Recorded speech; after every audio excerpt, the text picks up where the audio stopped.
I mentioned earlier that we're going to be doing a deeper focus on a few different countries in Asia to look into some of the diversity and different experiences that we have in the region. And our first session after the break is going to be focusing on Japan.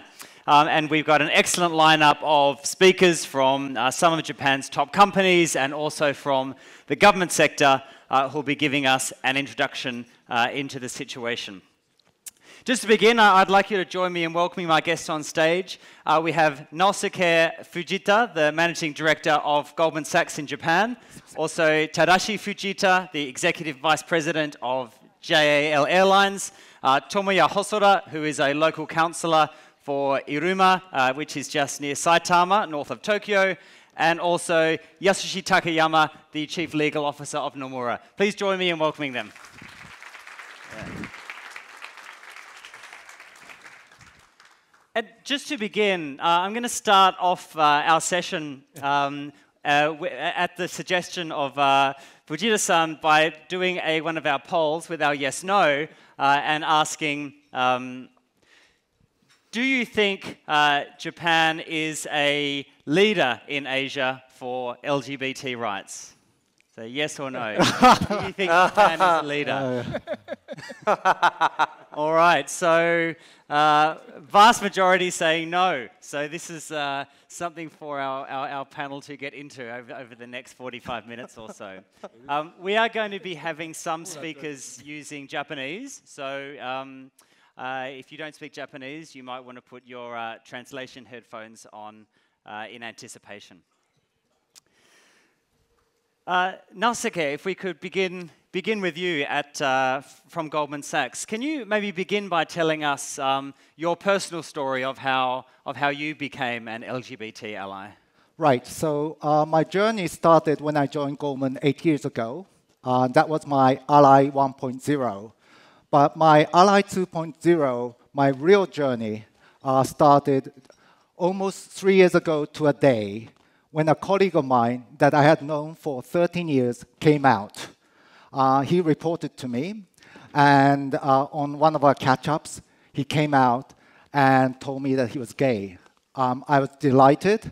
I struggled on what to say as a good manager, but I think I said all the right things. But what I noticed was I literally saw a cloud lifting from his face. And from then on, it was a journey because he shared with me his stories that I had never heard before. And I realized at that point in time that it's not just enough to change the workplace. We have to change society into an inclusive society. And that's when my journey, real journey began. So I'm now at Ally 2.5. And what changes have you observed in the workplace at Goldman in Japan over the last couple of years? Goldman has always been promoting diversity and inclusion, but I like to relate my personal experience. So my colleague Inaba-san, who's my mentor and teacher, the person who came out, first he changed significantly. He's a lawyer, a very experienced lawyer by background, but he was always holding back. He had a lot of skill and knowledge, but he could not take leadership that was relative to his seniority. That changed. And I don't think we can assign numbers to this, but I think his productivity went over the past of the 3 years that I've known him from, if I benchmark it 100%, I think it's now 180%.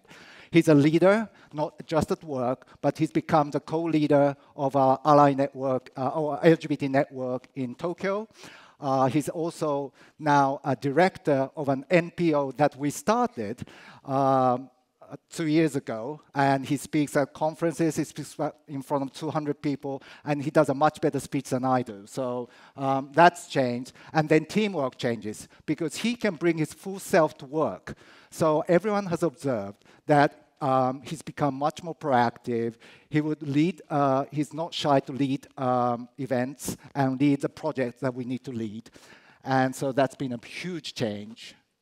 So some benefits for you that you've seen in the workplace there. I'd like to come back to, after we run through our other panelists, to discuss how some of these can be leveraged in the Japanese context.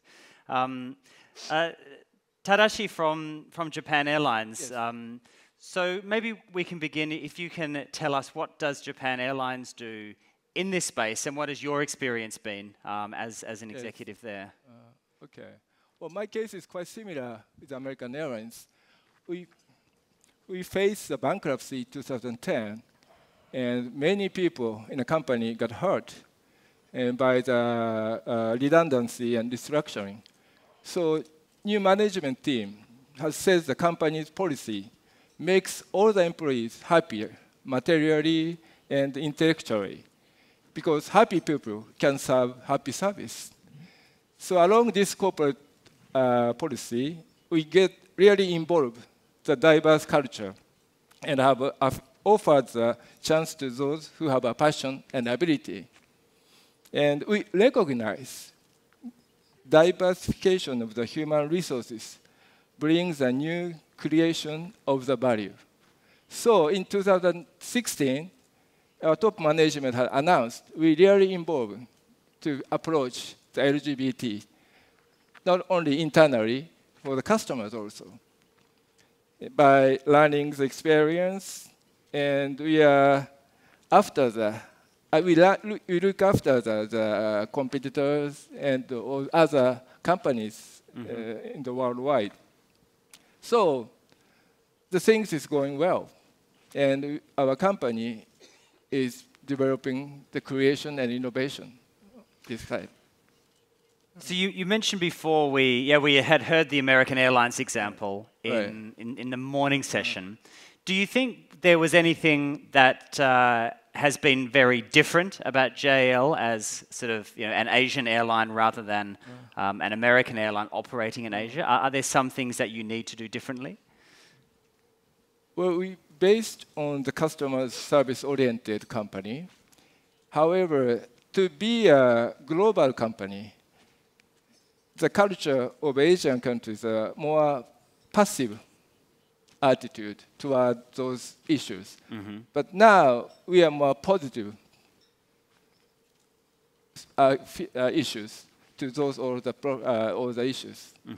That's the big change. Yeah. Okay. Yeah, because the audience before, when we had our other yes/no about are things different for Asian companies than for foreign companies, and there was about a 50-50 split on that one. Tomoya, if I can bring you in now. So you're a local councillor. Actually, we have that in many years ago. I was a local councillor as well, but not any longer. But can you give us a political perspective, perhaps? What is the role of local governments in Japan in LGBT advocacy? 市政の役割はやはり、国政とは違って市政は地域住民の方々に一番近い政治だと思っていて、なので地域の方々の声を一番聞き取れるのは、救い取れるのは市議会議員の役割だと思っていて、そこから同性パートナーシップであったりとか、またあといろいろなその LGBT に対する役割、役割というか救うそういう施策を推進するのが市議会議員の役割だと思っています。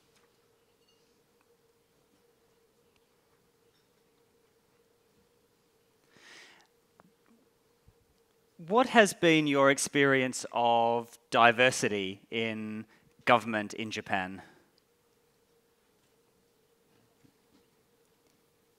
ダイバーシティの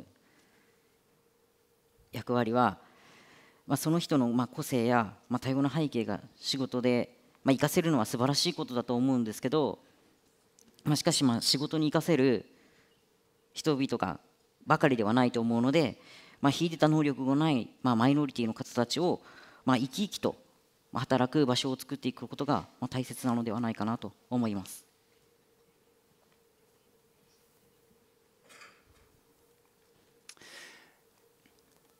What do you think are the steps that local governments can take to improve LGBT acceptance in Japan?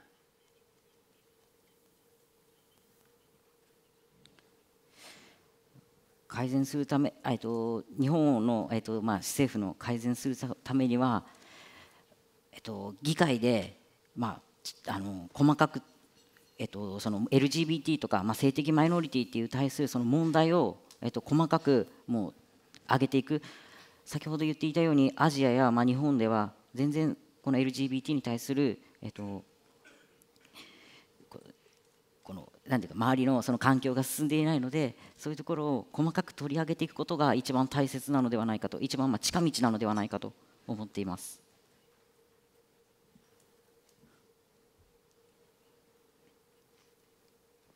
Okay, I want to come back later in the discussion to maybe the role of corporations and governments working together to get some legal change in Japan. But just to bring in Yasushi from Nomura, can you just begin to give us some context for the situation at Nomura and sort of your personal experience as being an ally in Japan? Okay. Hi, my name is Takayama, and I have been with Nomura for 30 years, and right after the graduation of the college. And I lived in the United States for 3 times. The first time that was back in early 90s when I studied at the Cornell Law School and took the New York Bar. And the second time and the third time, I was assigned to the legal department of the Nomura, New York. So during my tenure of the 30 years, back in 2008, the Nomura took over the Lehman Brothers, the Asian and European operations when the concept of the diversity and inclusion came into the Nomura. And at the time that we Nomura succeeded the very vigorous employee network for the LGBTI. That was a kind of beginning that at Nomura to advocate LGBT and sexual minority human rights. And as an HR matter, and we that do a lot of employee trainings, and it's for the newly grads and laterally hired people, as well as managers, a lot of the layers of the educations. And we also support the employee networks and activities, and activities in all the regions, including Japan. That Japan has got a lot of the allies and several hundred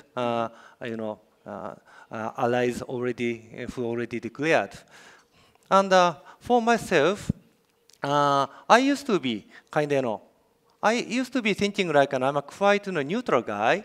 I have long been quite neutral to the genders or ages or those type of things. I don't.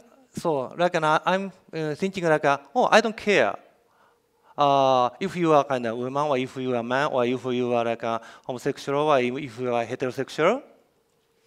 So, but during the couple of times of my assignments in the United States, I saw a number of colleagues who are openly who already came out, and as time went by, those people are more and more openly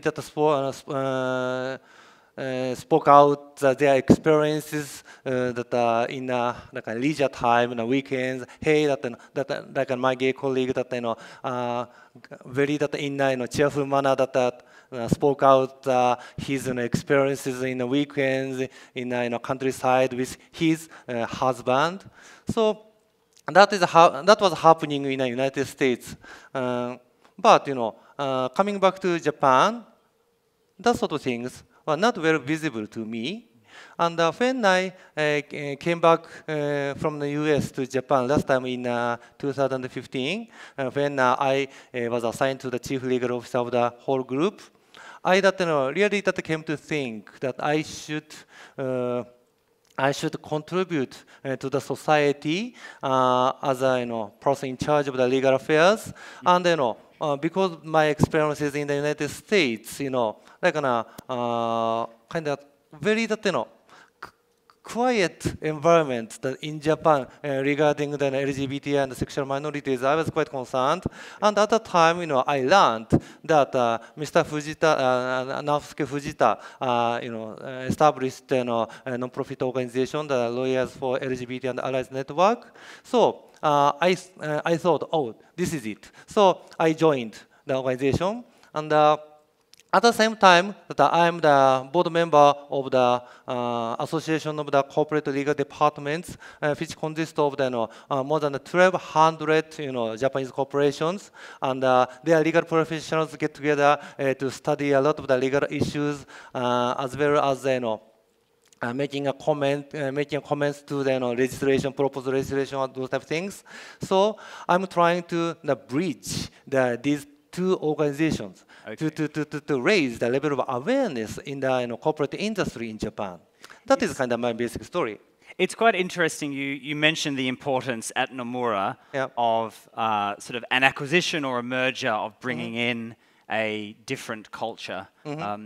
What were the main challenges in integrating those two cultures, and what suggestions would you have for other firms going through a similar process?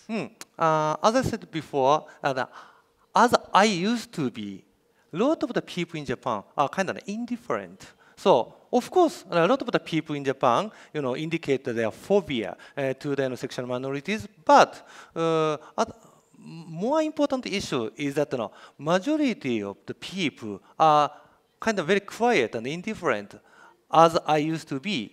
But I learned that I have to be more active to help out, and raise awareness among the people. And I think that is also in Nomura, Japan. And especially that people in Nomura, especially in the Tokyo headquarters, are quite active in this type of activities. But I'm not sure that, actually, Nomura has got 160 branches throughout Japan. Right. And this, that activity, network activities are not so, how can I say, penetrated into our branch network. That is, I think that is the next step for our company.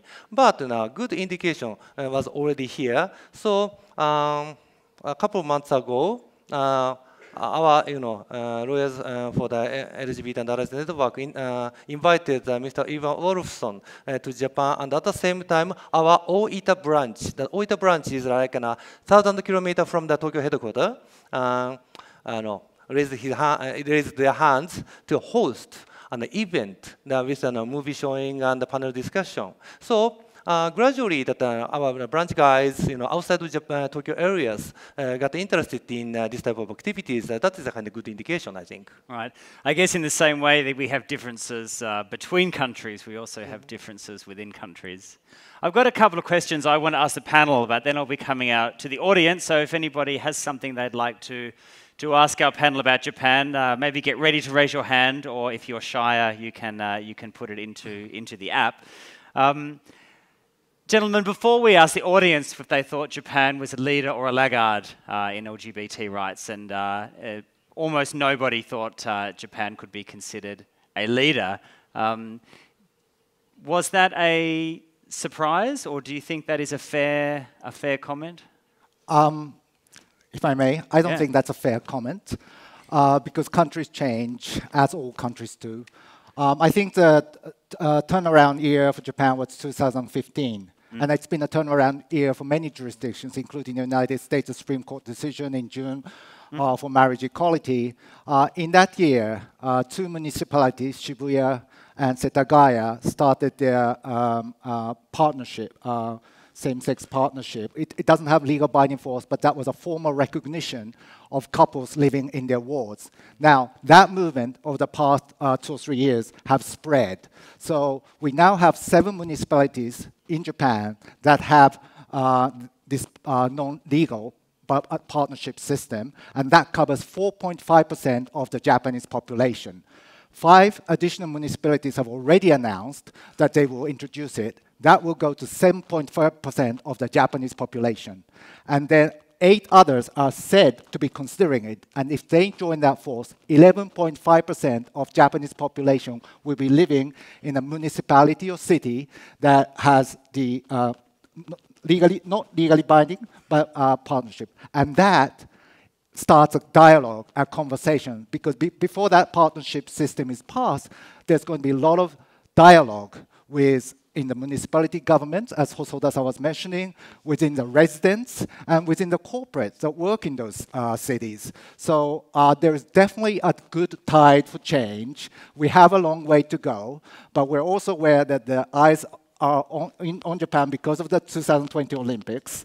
And so there are lots and lots of conversation. More has to happen, but it's definitely changing. So I just wanted to let you know that it was hard to see all the no's out there, but there's definitely good change, and it's inspired by events like this, and by Ivan Wolfson, who is said to be the godfather of marriage in the United States. A lot of people come to Japan to inspire us and talk about it, and that's also helping to change Japan and to inspire us and to have the dialogue. So the international examples you think are a positive aspect on the Japanese debate? Because in some countries there is, for example, where I live in Singapore, the idea of foreigners commenting on Singaporean issues is really taboo, and in fact it's used as a reason not to change the law. So it's a very negative perception there. But is it different in Japan?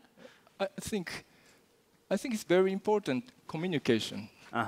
And at least we have the passion to accept the cultural difference. The communication works.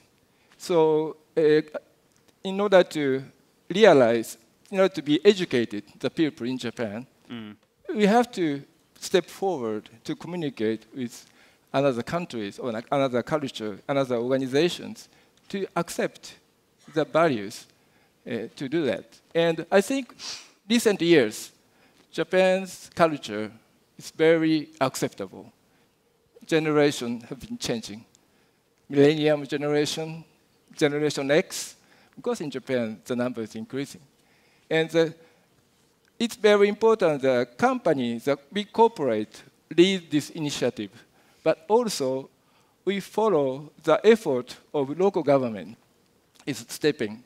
For example, we accept the Shibuya's local government decided the marriage license for the LGBT.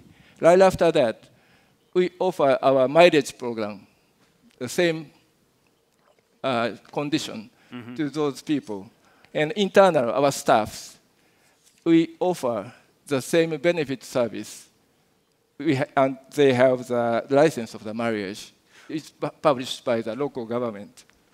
What about people who don't live in local government areas that have got a partnership law? I mean, do you take any steps to allow them to take advantage, for example, of sharing mileage? Well, I think there are many events in Japan now, local LGBT, and we join the volunteer. And many people, not only Japan Airlines, but many people involving those events, and exchange the situation and communication. That will help to feel they are not isolated from the company, but they have the feelings to make them progress to the futures. And I think the event like this symposium is a very important event, but it's very important. Okay, Tomoya-san, if we can bring you in. So we've had some discussion about what local governments are doing. I'm wondering if you have a view about what the national government might do. Do you see any realistic chance of change in Japan at the national level? はい、国でもやはり日本では、性同一性障害とかのそういう特例法とかの改善に今国でも地域の方々の声でやはり日本の性別特例法で性別を変更するのにやはりすごい厳しい条件があるので、そこで国が今国やNPO の方々や活動家の方たちが動いていて国を変えようとしている、はい、国を変えようとしている動きもあります。Yeah. So, first of all, the most conservative party in Japan and the ruling party, the Liberal Democratic Party, has basically announced that they're considering law that is designed to promote awareness. Now, it only goes to promote awareness, so it doesn't subscribe to marriage equality or anti-discrimination, but it is one of the most traditional conservative parties, and they have actually had a working group, heard from a lot of people, and they have taken the step to say that they might legislate something to promote awareness. That's a big step because that mandates local governments and government institutions to write up plans to implement understanding. And of course, if that happens, the local governments can take steps. Second thing that's happening is there is a group of non-partisans, ministers, diet members that are looking to pass anti-discrimination law. Now, that might be not quite there, but there's definitely that movement. And in addition, I think there is a group, there is a tide that is spreading around the local governments and around Japan of trying to realize marriage equality in Japan. And I think that is spreading. I think the Constitutional Democratic Party, the new party that split out, there are some diet members in that group that is seriously trying to legislate that. Yeah. Okay, so maybe some things to watch in Japan in coming years. We've got about 10 minutes to go, so I'd like to come out to the audience. Yeah, a hand straight up down at the front at the Goldman Sachs table.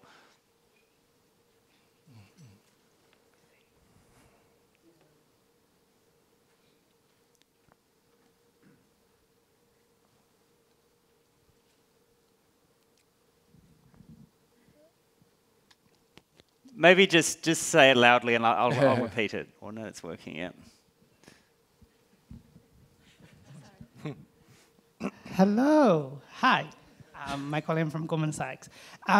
Takayama-sensei earlier brought up a point about society feeling indifferent, and I think that kind of applies globally is, sometimes society does feel indifferent, not that because they're not allied, they just don't feel the need to be more supportive.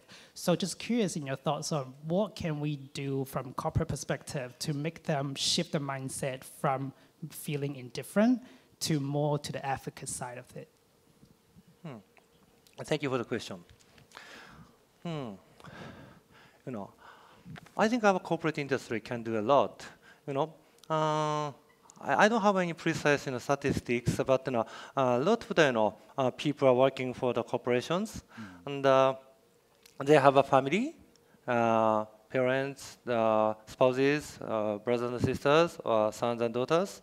So through the channel of the corporate industry, we can penetrate the sense of the diversity and inclusion and respect for the human rights, those type of things, and those corporate employees can spread their word of mouth to their families, friends, and that would be pretty much influential, I think. So that is the reason why I have been trying to share good experiences and international aspects, discussions, and other LGBTI people's how they are thinking. So I actually set up a panel discussion type things to have those LGBTI people and allies to speak out and how they are feeling about the current situations to the corporate audiences. And I always emphasize that they should spread the word of mouth to their friends and families. And that should be quite influential. That is my understanding. Okay. Thank you. We've got a few questions that have come up from the app, so perhaps we'll take one of those. I'm interested in the second one that's come up. We've already had some discussion from our opening interview with Chi about the need for any advocacy to be culturally specific, right? Each country might have a different approach. And James, in the previous panel from Citi, said, for example, one approach he had was make it personal rather than a rights-based kind of argument. So thinking about the Japanese context then, the question we've had from the app is, which aspects of Japanese culture can be supported to harness support for LGBT? Any ideas for good tactics? Can I? Yeah. Empathy and compassion. And as I think our panelists have said, we have to break the silence in Japan because people simply just don't know. And what I've observed over the past 2 years, we've done screenings of, the road to marriage in the United States, and we've been at conferences, events in Japan. Mm-hmm. We spoke, for example, in front of 80 judges at the Tokyo District Court. Most of them didn't have a single friend that they knew that was an out LGBT person. But at the end of the conference, some of the young judges were crying. And that wasn't an isolated phenomenon. We've observed that when people see that this is real life, that these people are just like us, and that there's definitely compassion that develops. So I think we need to break the silence and to be more out there in events like this, or corporates have an obligation, I think, to do LGBT training, LGBT events, LGBT seminars, etc., that would open up the hearts and minds of the people that we have. And once they're open, we don't have the same type of religious hardcore opposition that you might have in some other jurisdictions. At least they haven't surfaced yet. So I think empathy and compassion is what would drive Japan. But people got to know and got to break the silence and start the dialogue. Mm. Interesting, yeah. So Japan doesn't have quite the same barriers with religion, and then maybe empathy, something to capture. Yes. Yeah. Yes, I think the good chance is Tokyo Olympics and Paralympics 2020. Mm-hmm. We invite like 40 million people from outside of the countries. Mm-hmm. And the foreign people say Japanese are not supporting, for example, like handicapped people traveling in the city. Not much people say a word to them because Japanese are very shy. Because they wish to support, but very shy to express their own feelings. Right. But now, the age of the Olympics, we are moving more positively, so we can offer the feelings to the outside people, but to help each other. I think it's a very good chance for the Olympics in 2020. Mm-hmm, mm-hmm. That's a chance to Japanese people develop more extremely. Right, yeah, opportunity of the Olympics. One question over there. I'm Ulrich Zachau from the World Bank. Do you see a connection in Japan between the inclusion and equal opportunities for women and that of LGBTI? And what about lesbians and trans women? It's an interesting angle because, I mean, the position of women, I think, has been one of the big changes under Prime Minister Abe, right? One of the big shifts in Japanese society has been the participation of women and actually in the change in cultural mindset that has happened. Do you see that as an example or any lessons for the LGBT cause? Yes, I think so. My company, I said, pushing the diversity chances for every people.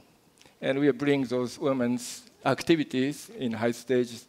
And LGBT is the same category to bring up those people.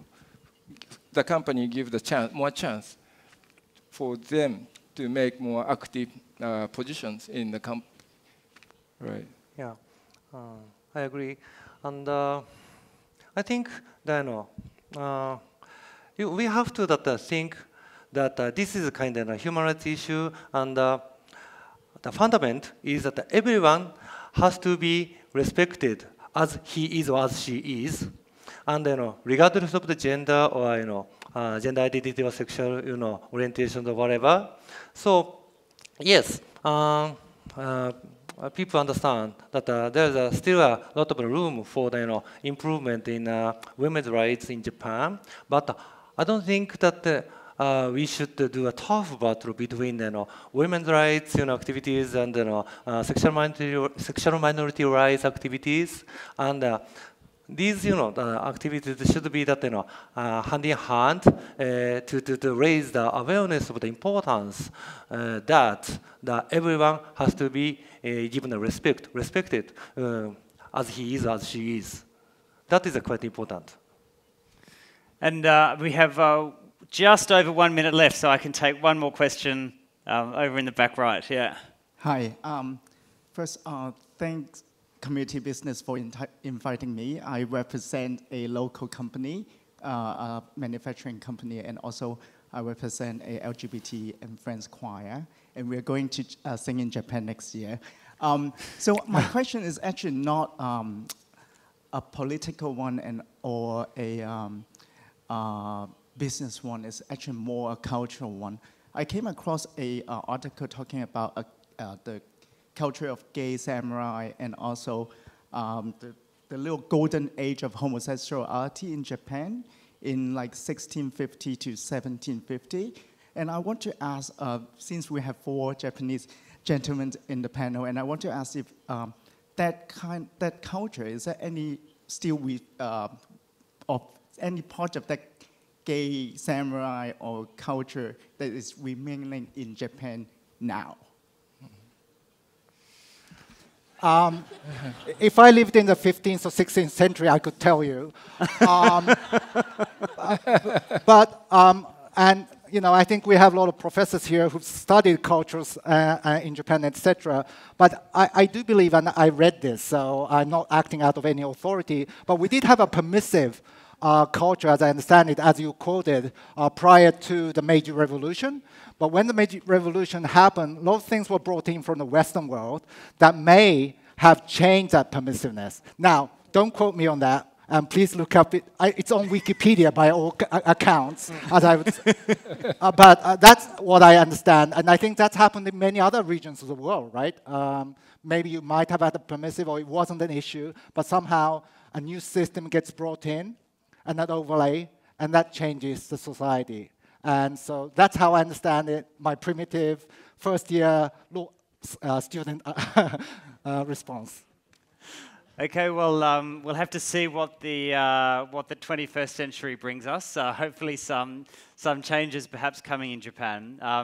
Unfortunately, we've run out of time for this panel, but please thank my guests, Fujita-san from Goldman Sachs, Fujita-san from Japan Airlines, Hosoda-san from Iruma Council, and Takayama-san from Nomura. Thanks very much, gentlemen. Thank you. Thank you.